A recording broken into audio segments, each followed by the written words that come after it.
वाह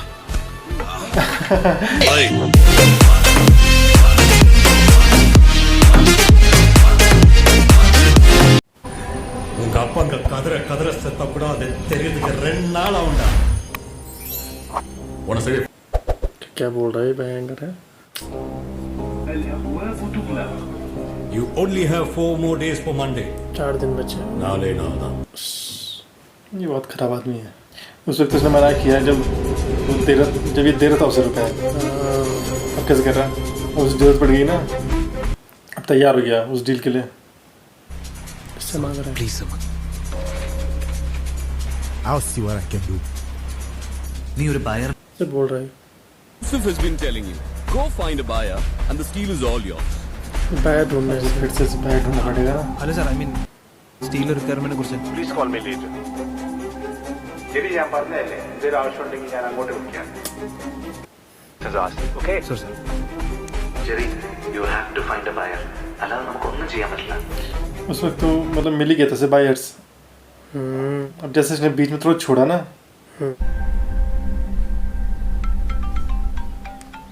खुद उसने उस वक्त मना किया। ഇത് റൂബൻ ജോർജ് ആണ്. वो आ गया।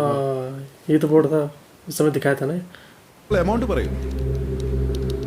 176 सर 160 ആണെങ്കിൽ I'm ready to close the deal. Okay sir okay 160 भी कर दिया। अब उसे कम में भी देना पड़ रहा है, जरूरत है ना उसे।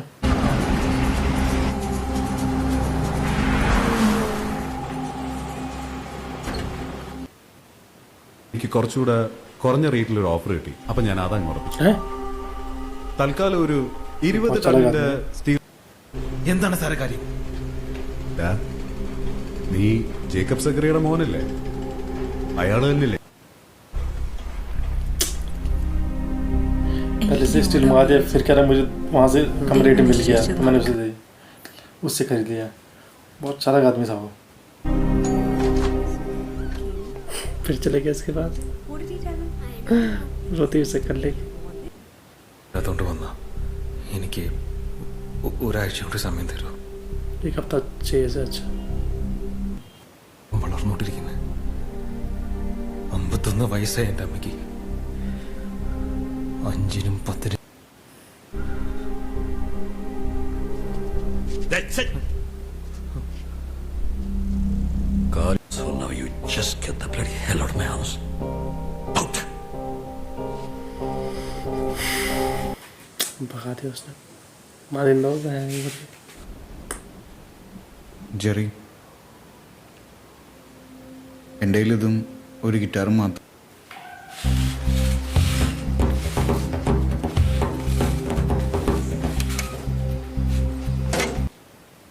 अच्छा रुपए ले रहा है। ഞാൻ വന്നോണ്ടിരിക്കണ ചാ വേഗം വേണം, ഞാൻ പറഞ്ഞതല്ലേ വൈഫിനെ ഒന്ന് ഹോസ്പിറ്റലിൽ കൊണ്ടുപോകണം. സോറി ചാ ഇപ്പത്താ 5 മിനിറ്റ് यहाँ क्या हो गया?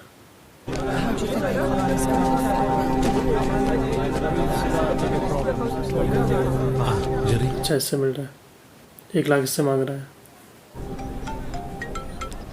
Hello സമ്മത് Jerry, my brother, I just closed the deal. I've got the cash ready. ഓ 4 बजे पहले।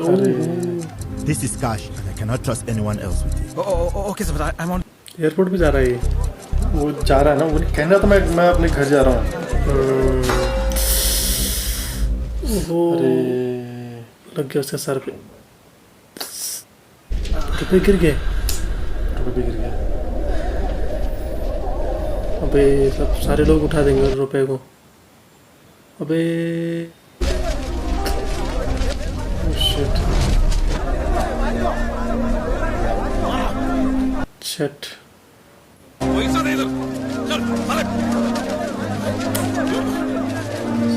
നീ നോക്കണ്ട, വേഗം ചെല്ല്. സമയത്തിന്റെ चला गया। एक कार ले गई छोटी सी।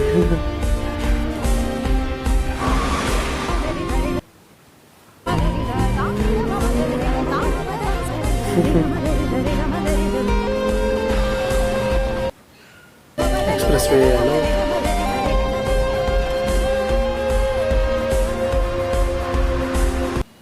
पहुंच गया एयरपोर्ट पे, लेट तो नहीं हो गया कहीं?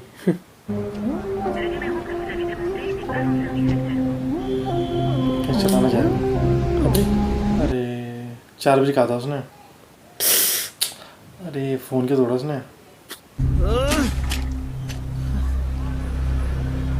वहाँ पे गिरता नहीं ना शायद पहुँचा तो टाइम पे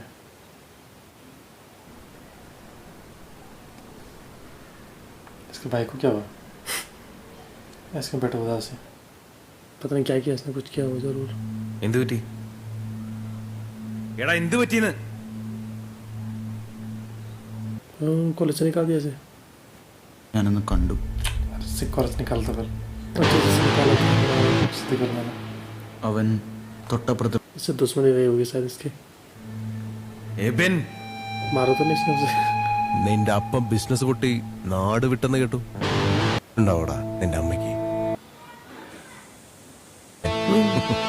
क्या क्या बोल रहा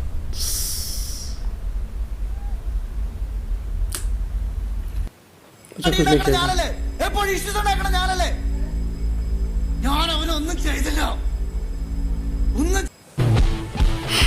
अब ये चला गया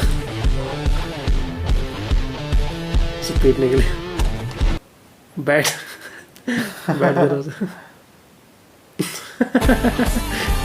बैठने के चला गया अब ड्राई करेगा उसे ओ വാ वो भी लेके आ रहा था उसे पीटने के लिए बैठ പുതിയൊരു ഫ്ലാറ്റ് കിട്ടോ നിങ്ങളുടെ ഫ്ലാറ്റിന് എന്ത് പറ്റി അല്ല ഈ ഫ്ലാറ്റിൽ ഇനി താമസിക്കാൻ പറ്റി തോന്നല്ല എന്താ പ്രശ്നം എന്താ ചെയ്യണമെന്ന് എനിക്കറിയില്ല ദേ ഒരു ചേട്ടൻ ഇരിക്കുന്നു ക്രിക്കറ്റ് ബാറ്റ് എടുത്ത് കയ്യിൽ കൊടുത്തിരിക്കുക पता चल गया इसके वहाँ ഞാൻ അവന്റെ പേരൻസിന്റെ കാല് പിടിച്ച് പറഞ്ഞോണ്ടാ അവര് കേസിനൊന്നും പോവാഞ്ഞ് അതുകൊണ്ടൊന്നും അല്ല അവനെന്ത് തോന്നിയാസാ പറഞ്ഞെന്ന് അവർക്ക് കൃത്യമായിട്ട് അറിയാം അവൻ പറഞ്ഞത് തോന്നിയ ദിവസമാണെങ്കിലും നീ ക്രിക്കറ്റ് ബാറ്റ് വെച്ച് അടിക്കണ്ടായിരുന്നു വല്ല പ്ലാസ്റ്റിക് ബാറ്റോ മറ്റോ മതി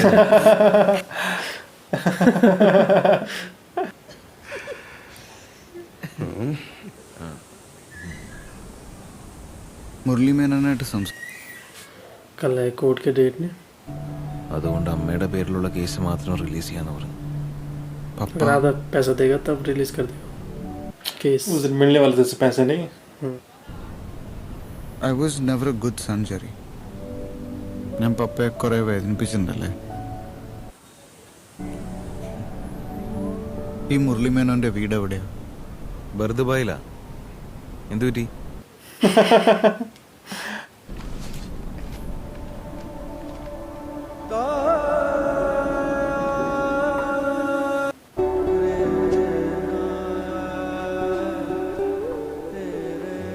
ഞാനിന്ന് രാവിലെ നിന്നെ സ്വപ്നം ഞാൻ ഏഞ്ചൽസിനെ കണ്ടു എന്നിട്ട് ഏഞ്ചൽസ് കാശുവല്ല നിന്നോ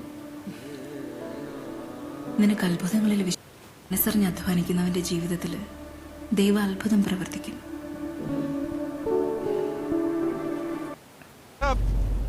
ജെറി സാബ് कौन है यार सिक्योरिटी गार्ड मेरी बेटी की शादी हो गई सर ഓ കൺഗ്രാറ്റ്സ് साहब जेकब साहब से मिलना था ഓ तो दे रहा तो खोल के तो देखिए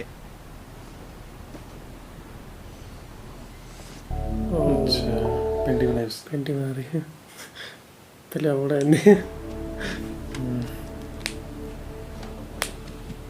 साहब गॉड ब्लेस योर फैमिली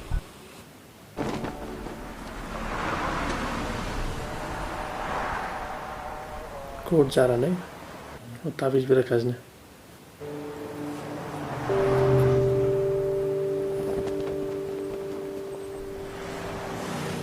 आगे वो वो भी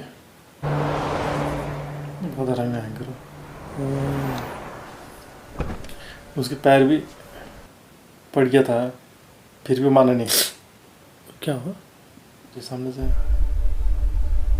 क्या देख रहे हैं अच्छा